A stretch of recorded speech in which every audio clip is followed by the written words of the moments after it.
talk to you about. And the first thing that I want to do is kind of talk about some of the hard work that's involved with trying to be a writer. And it's kind of crazy, but last night I was thinking about, because people ask who have you studied with. Because you guys does anybody have creative writing workshop here? You do? And so I was thinking, who did I study with? So here's who I had creative writing workshops with.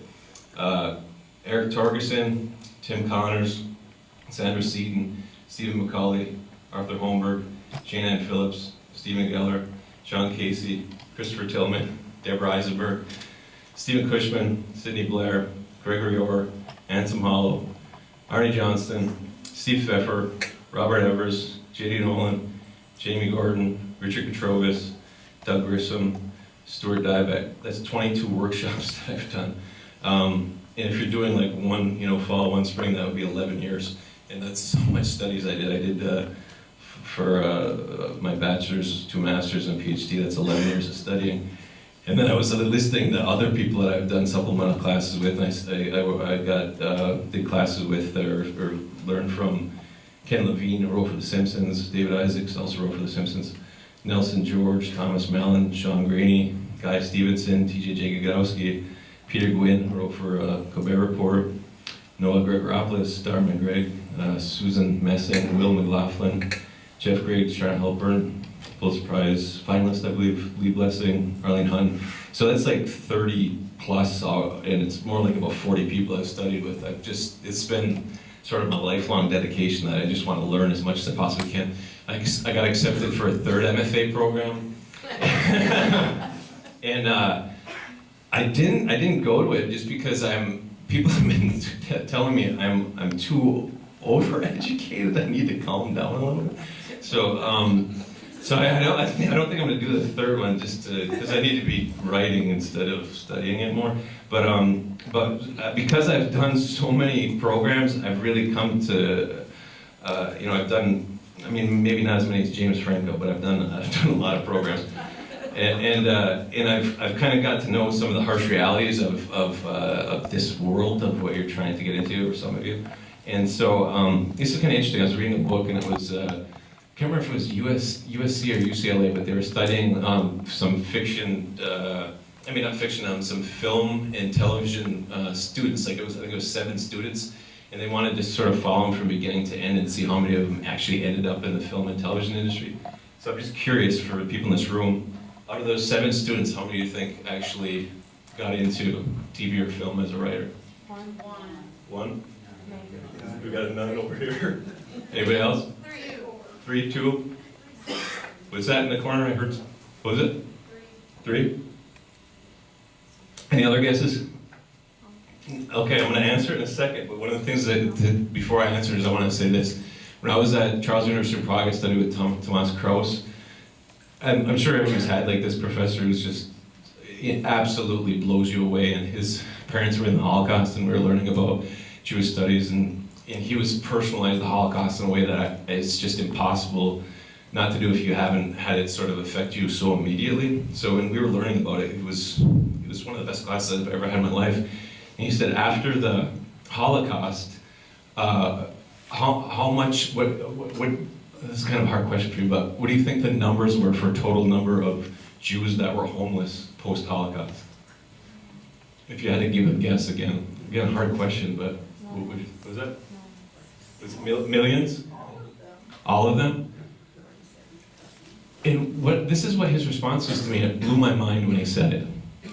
And this is maybe somewhat controversial, but I think he was trying to shake us into awareness with what he said. And he said none. And there was a pause and sort of like a gasp, and that didn't make sense. And he said, and now why? So then we were all having to sit there and go, why? And does anybody have any hypothesis of why he might say something like that, as radical as none? Because the war was for their home, their land, pretty much. They eventually had freed it, pretty much. In what he was saying is because the Jewish community is so strong that it's part of the religion that you can't have homelessness. You have to take people in. You immediately form family. And that staggered me. And why I'm saying that is to lead into the response to the question that none of you got it right, how many people from that program ended up becoming writers, because they all did. And the reason why is because one of them did. And that one person got all of them jobs. And I got chills when I figured that out. That's the way that the world works. It's staggering and it's frightening almost. It's like it chills up my spine when you understand that. It's like, if there's one thing I can share to you, it's if you understand that. I think in some ways it's kind of funny, but for creative writing, and I've known people in the programs that I've went to, you know, Chad Harbaugh got a deal for about $2/3 and you know, Laura Dave for 6 figures, and Robbie Howard for 6 figures, and I know Steve Hamilton and Sue $1 million deals. And the way that the creative writing sometimes works is it's not really talent and hard work. It's more about like love and community, and if you bond with people, that's going to take you much farther than you'll ever imagine, and it's never talked about. I've never had like somebody sit in front of me and say those things before, but the way I'll word it to you is this. Right now, I have a television writing agent, and she used to be the head of late night program at CBS, and it's really hard to get a TV agent. It's thank God for it. She's a very, very good one. And the way that I got the television agent is not that list of 40 people that I study with. It's a fellow student I had at Central Michigan University, who's a 5-time Emmy Award nominee. He set up a meeting for me, and I got a TV agent. My first book, which is UP, it didn't get published from one of those professors. It got published by John Bullock, who I was a student with me at the University of Virginia in the MFA program. So the revelation I want to have for you is this: if you're in a creative writing program, if you want to learn, you think the myth is it's going to be your professor that's going to like open those doors and make. It's going to be the person that's sitting right next to you that right now is not famous or rich at all, but later is going to be. And if you're friends and they're going to help you out and change your life. It's a really cool thing. So one of the things I try to tell creative writing programs, and this doesn't get talked about again, is I think the best creative writing programs are the ones that don't do competition. It's not a contest. That's a big hoax. You're never in competition ever with another writer. It's just that's not the way the world works. Instead, it's a community, and the more that you can form community, the more successful that your program is going to be, because that's the way that everybody then gets to succeed, and everybody goes on to write for television. It's pretty cool, actually. It's almost like a magical thing that a lot of times you don't understand. So what I would say is, if you're in a program, and if there's anybody who is excommunicated, if there's any disagreements or anything, the quicker you can end that, the more sooner everybody's going to succeed in that program. So I really try to encourage that and try to promote that. And that's what I'm going to talk about today is really, it's all about community. And so, because the question I get a lot of times, how do you get published? And so that is sort of the answer for my first book for UP, is how that got published. Is thank God for John Bullock giving me a call and saying, has that book been published yet? No, you should send it to blah blah. I'll tell him I told you to send it. So UP comes out, and it kind of came out quietly. You know, it's Ghost Road Press is a small press. You know, it wasn't like a New York Times bestseller or anything like that. But a nice thing happened where this producer in Hollywood, a guy named Steve Wigg, who is from my same hometown, read it, and he liked it, and he got interested in turning it into a film. So I was in LA, we went to a bar, and we were sitting in a bar, just kind of drinking, gabbing, almost a little bit boring, because it was like, it was a meeting to talk about turning my book into a film, and I thought it was going to be more of fireworks and magic, and I don't know. But then there was a lull, and he said, what are you going to do next? And I was like, I don't know, just go home. And he goes, well, do you want to go drink with Sean Penn? And I was like, yeah, sold. Yeah, let's go do that right now. So we went to a bar in Malibu, and I was sick, I had a cold, and I remember coughing a lot. If Sean Penn ever remembers me, he'd be like, is that the guy who coughed a lot? The tall guy who coughs. But Sean, there's a producer, this big time producer, I'm talking about like one of the major studios, Steve and Sean, and then Sean Penn is one of the most brilliant actors of all time. And what he started doing was he started doing impressions, and he's a really good impressionist. So he was doing like obscure ones too, like I don't know, Charles Bukowski and Hunter S. Thompson, and I was laughing really, really badly. And he's like such an actor, and he understands acting so well that he started getting closer to me, because as he got closer, there's this intensity to his face, and it was making me laugh more. So then he would get closer and do the impression more, and I was laughing more. And at one point, I was laughing so much I closed my eyes because it was hurting, and I opened my eyes, and his nose was almost touching my nose, and I just lost it. It was just like, it was like this heaven. It was right at Malibu, right on the beach. Jim Morrison has a song, Moonlight Drive, about like that area because it's so absolutely stunning.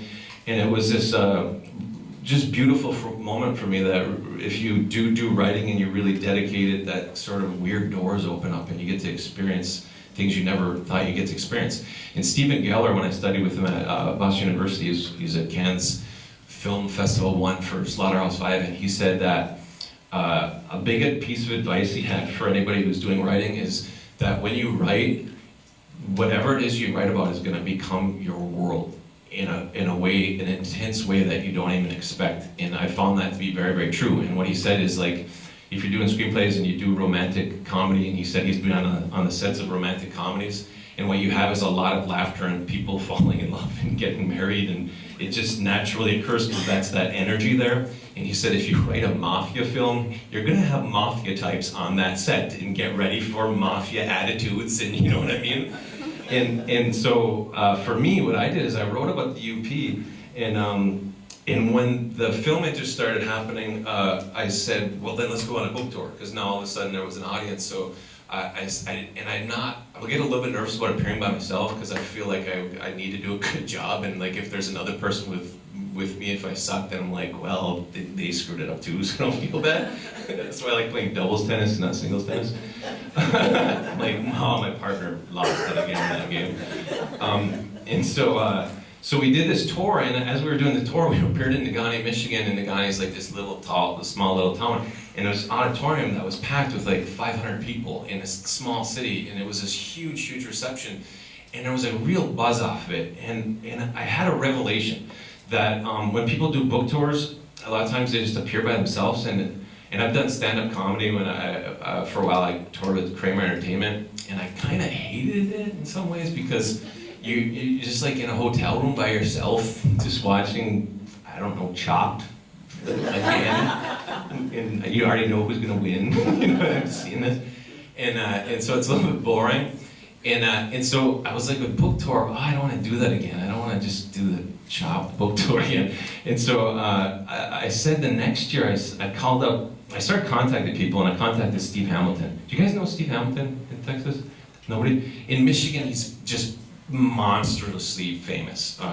He's a mystery writer. He's an Edgar Award winner, a couple of them. His book, Lock Artist, is getting turned into a movie right now. And I said, would you want to go on a tour? And I would put other authors with us. So it would be a group of authors, and we'd all go together. And he's crazy. He said, sure. And so I ended up contacting other authors, and ended up being about 50 other authors that I got all to tour together. And it was just different dates, and every time we showed up, it was a different mix of people. And it was one of the coolest, funnest things I've ever done in my life. So if anybody ever wants to go on a book tour, I highly, highly recommend that you do that. Because you get to feed energy off each other, and then here's the cool thing that happened, is I'm kind of setting all this up for what occurred for me.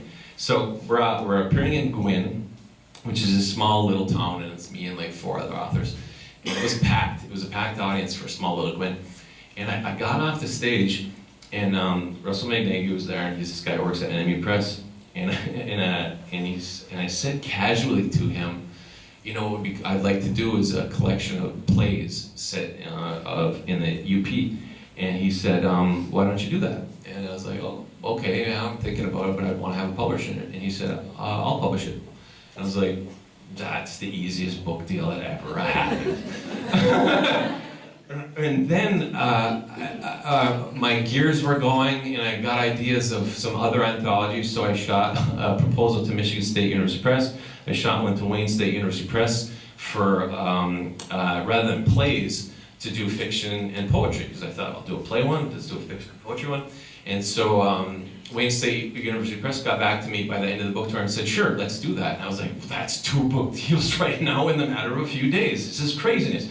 And then Michigan State contacted me and said, hey, let's do it too. And I was like, that's 3 book deals we got going on in the matter of just a week.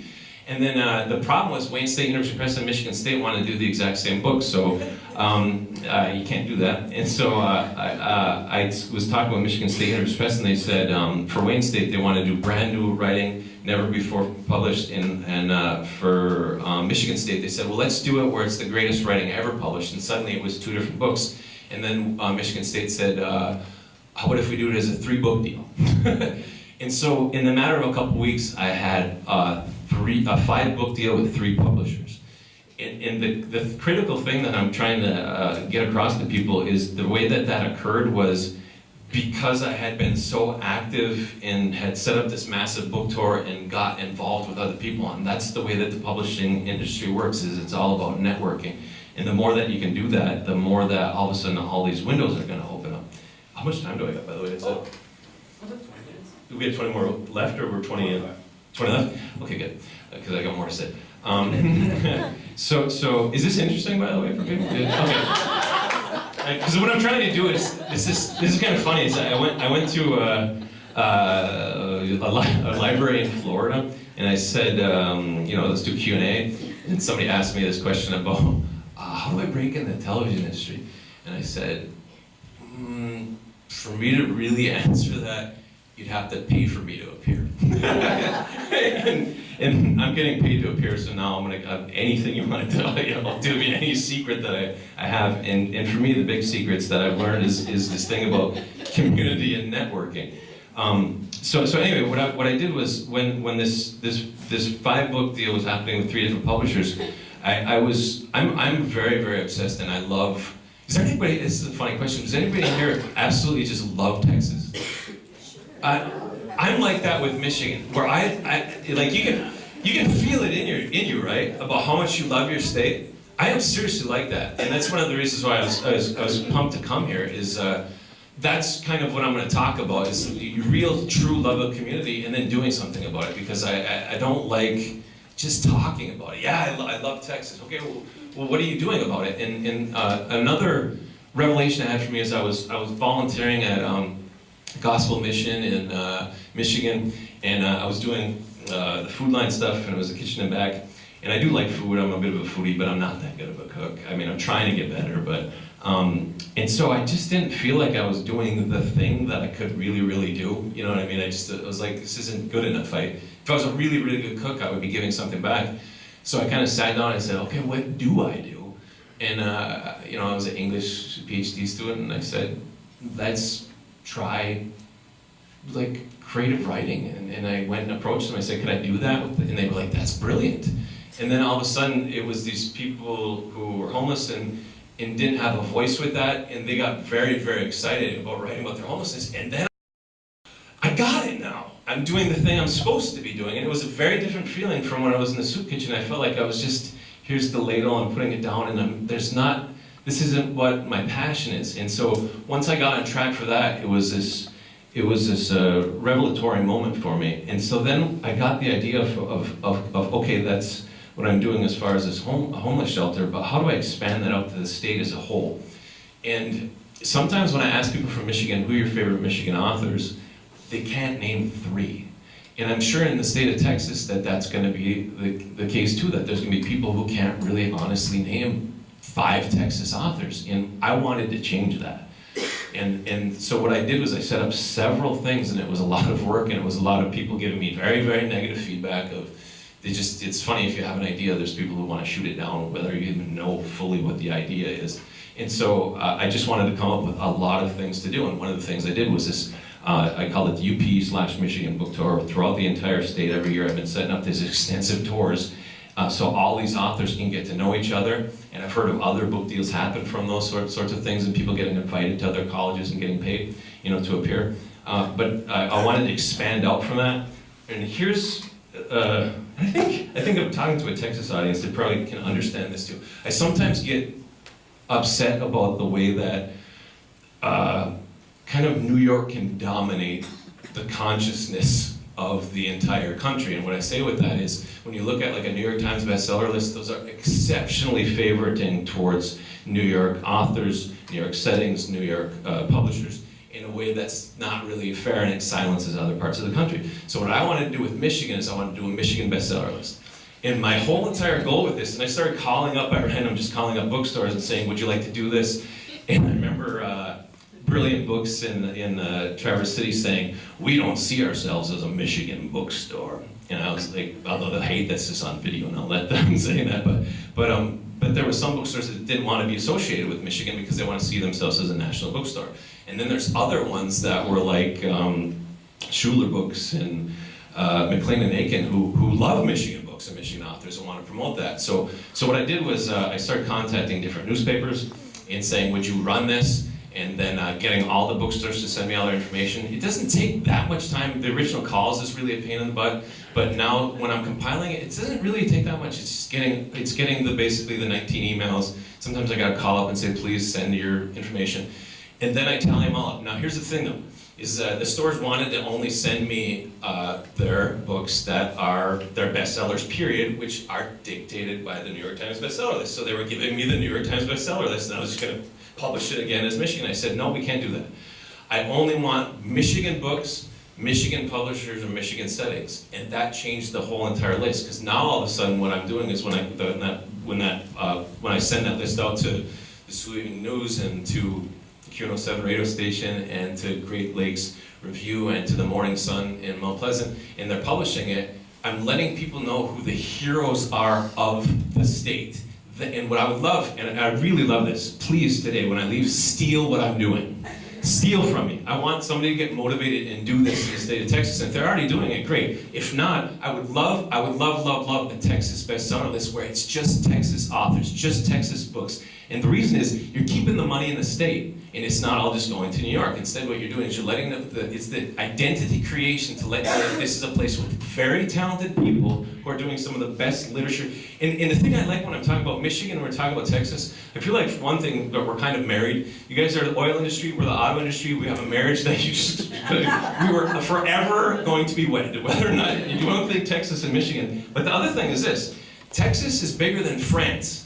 Right? When we're talking about Michigan, Michigan is the size of Hungary. When we're talking about the size of Texas and Michigan, we are the size of countries.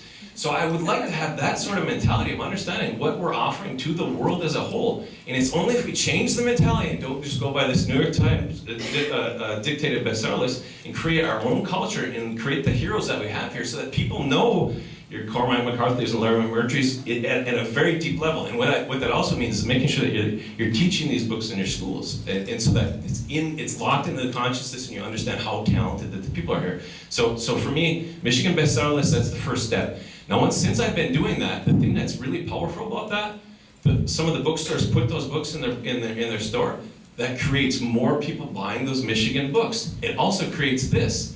They start seeing what they didn't know with the best-selling Michigan books in the state. They start finding who they're. They start ordering those books, and suddenly it's creating more of that push of loving of Michigan literature. And this is what I'm really hoping that you'll do with Texas, is take those ideas and start doing some of those things. Another thing that I did is a very powerful thing, and I think Texas has tapped into this with Richard Linklater and stuff, is the film industry. So what I did was I contacted the 10 best publishers in the state of Michigan, and we've got some powerhouse publishers. Wayne State University Press, Blind Joe Campbell, National Book Award finalist book, University of Michigan Press, Michigan State University Press. These are really, really good publishers. And so I contacted them, I said, what's the best book, one or two books you've ever published in the whole history of your press that should be turned into a film? So they sent me that information back. We published that. I started contacting producers, production companies in Chicago and Detroit, saying these are books that we would love to have turned into film. The thing that I'm hoping that we do is, because when you have, there's nothing better, by the way, and I've witnessed this with UP, is if you have a book that has film interest, people go incredibly crazy. I don't know what that is, but if there's film and television interest, oh my God, they're ravenous for that book. Right now, we've had and another thing that's wonderful about me doing the bestseller list is I know the book industry. I know what sells right now because I'm I'm studying it every single month. And there's a book that just came out that had, do you guys know Divergent? Yes. Yes. That thing is selling insane. I mean, when I look at I actually contacted the publisher and I was like, is that a wrong number? I mean, the bookstore, is that the correct numbers that you had? And that's the correct numbers. It is, and when people say that people aren't reading and younger people aren't reading, oh, is that a lie? Because that's a that's a YA book and it is selling like hotcakes.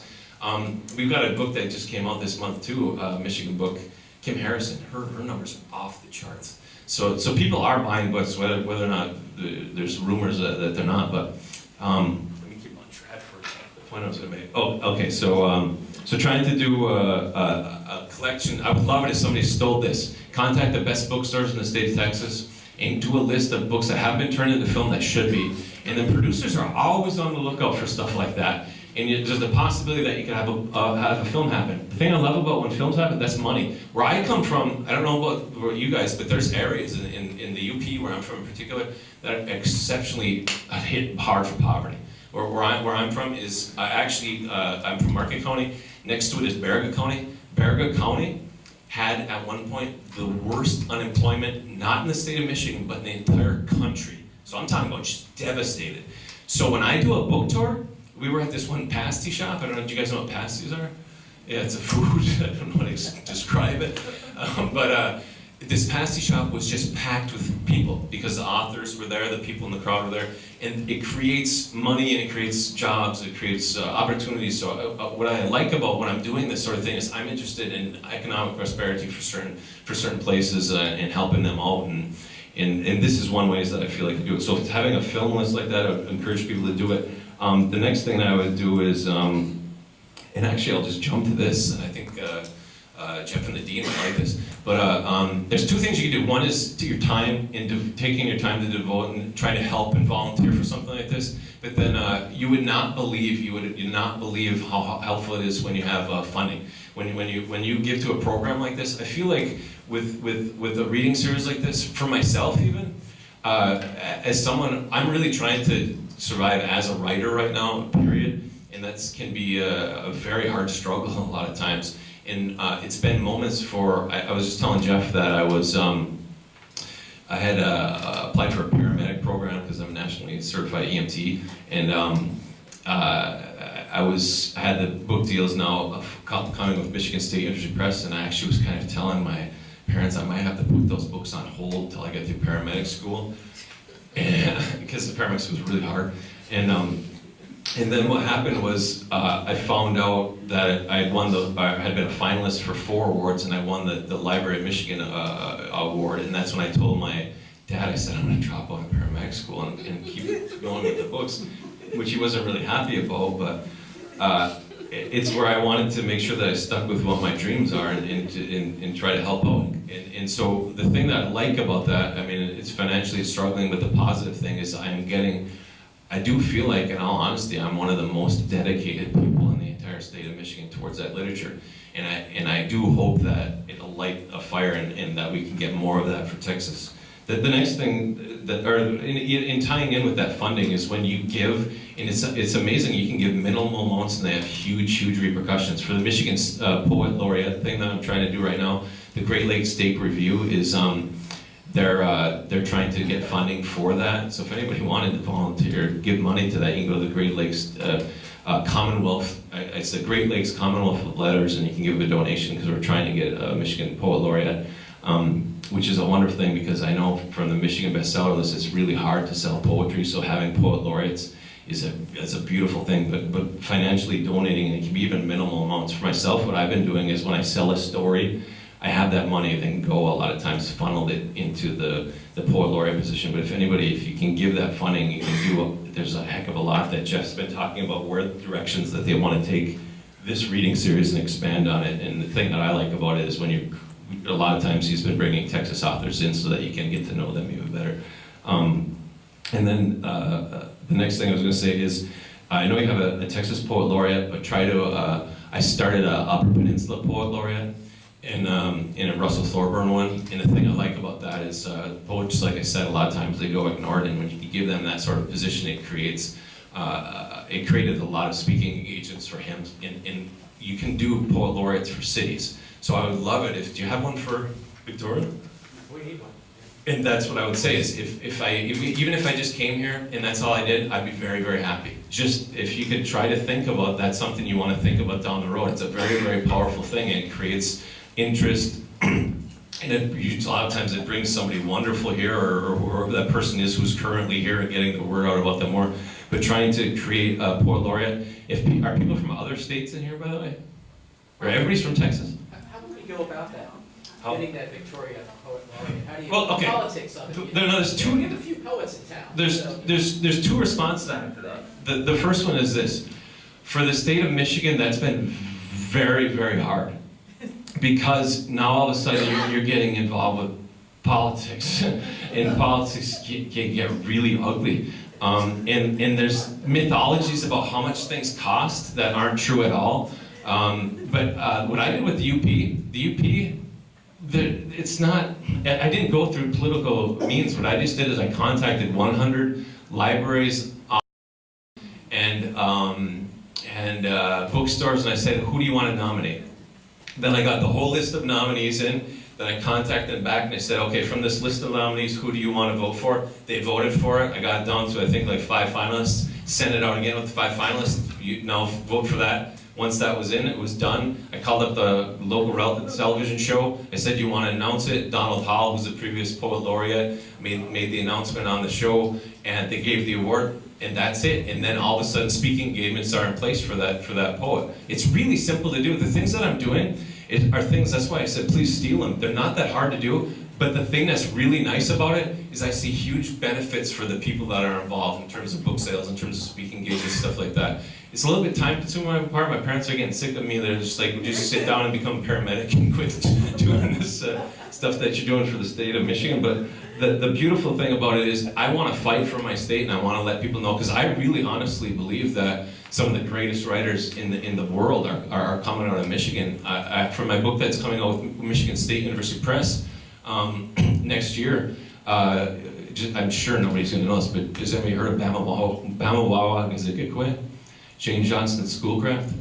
A lot of people say the very first Native American literary writer ever comes from where I live in the Upper Peninsula of Michigan. This is when we're talking about the very beginnings of Native American literature. You're going to start focusing there. People don't know that. And the thing I love doing is I love when I'm there and I get to say that to an audience, and then we go, oh, we're important too. We've done great things too. The more you can do that with Texas writers, I am sure that there are writers out there that are unheard of, that need to be heard of in the state of Texas, and I want to encourage that to start happening. And the more that you can start doing sort of all these things and more, then you get to have this great state pride for what you've done. But if people don't know what you've done, it can't happen. On the way here, a fun thing that happened was Jeff took me to this barbecue place that was like, he was like, no, this is where barbecue started, period. That's cool. I wanted to take a photo with him. I'm like, and the more that you can do that with literature, the more that all of a sudden it has a much stronger, I think, a more appeal to students. I think when I was growing up, I didn't read any Michigan book ever. No UP book. I couldn't even name maybe Robert Travers, and that's it. And so what I'd like to do now is shift that so that when I ask people, who's your favorite Michigan writer, who's your favorite UP writer, when they've read one of my books, when they've read Way North, people have told me they discovered so many great writers from that, and I think that's one of the great things about anthologies. If anybody is interested, and I do encourage as many Texas anthologies as you possibly can. I talked to Wayne State University Press, Michigan State University Press, and one of the things that they say is right now, they're getting hit hard in 2 ways. One, people want to do the major presses, right? They want to do Penguin, Putnam, blah, blah. Other thing, people don't want to do the work and they're just self-publishing and they're skipping these university presses. So university presses are wanting, they're begging, they're asking, they want you to send to them. So send to your great Texas presses, send to them anthology ideas so that you can get the word out more. And if you're wondering, this thing's been as a finalist for 4 awards and won the Michigan Notable. If you want to buy a copy, I think it's a perfect example. It's like a template for how you can do an anthology. The thing I did different with it that got really, really good positive reactions, is I mixed fiction and poetry together, so you get a little bit of variety. But I'd love if you want to buy a copy just to have it, or to understand how you might do an anthology. But I do encourage a lot more anthologies. I believe that the dean does as well. It's can be pretty pro anthology from what Jeff was telling me. How many more minutes we got, by the way? Okay. The next thing I'm going to say is this, because I do want to get a lot of information out. The other thing is, so people who are writers are writing. A lot of times, what they do is they just want to like inundate you with what it is that they've written. Instead, what I encourage you to do: get on Twitter, get on Facebook, and start talking about great Texas writers, and even maybe sending out a list who your top 5, 10 best Texas books, and put it out there and get that conversation. The more that you can get those conversations going, the more that you can start having what I really view it as deepening of identity creation and an appreciation for what that you've done for the world and for the state as a whole, for literature. And then the last thing I'm going to say is this is where I'm going to end, is bookstores are dying. And they're dying because of the stupid things that we're doing. And one of the things that we're doing is we are promoting the hell out of Amazon. And what I would say is, please, and next time you're buying books, what you can do is this. Just as easily you can call a bookstore and you can order it. They're exactly like Amazon, but the money is going to stay in Texas. You can support your Texas bookstores. Keep Texas bookstores alive. They mean everything. They mean for your children, for your future. You have to have your Texas bookstores alive. And the way that you do that, you have to support them. Try to do joint events with bookstores. Try to order your books through bookstores and get the word about your Texas bookstores. Please, I'll sort of finish with this and we can do Q&A. Please keep your Texas bookstores alive. I can't express that enough. It's such an important thing. And then if you want to end this, there's any Q&A at all. I've said a lot, so hopefully there's something in there that was interesting. And hopefully you can tell I'm a little bit passionate about it. I really believe what I'm talking about, but hopefully there's something in there that was useful.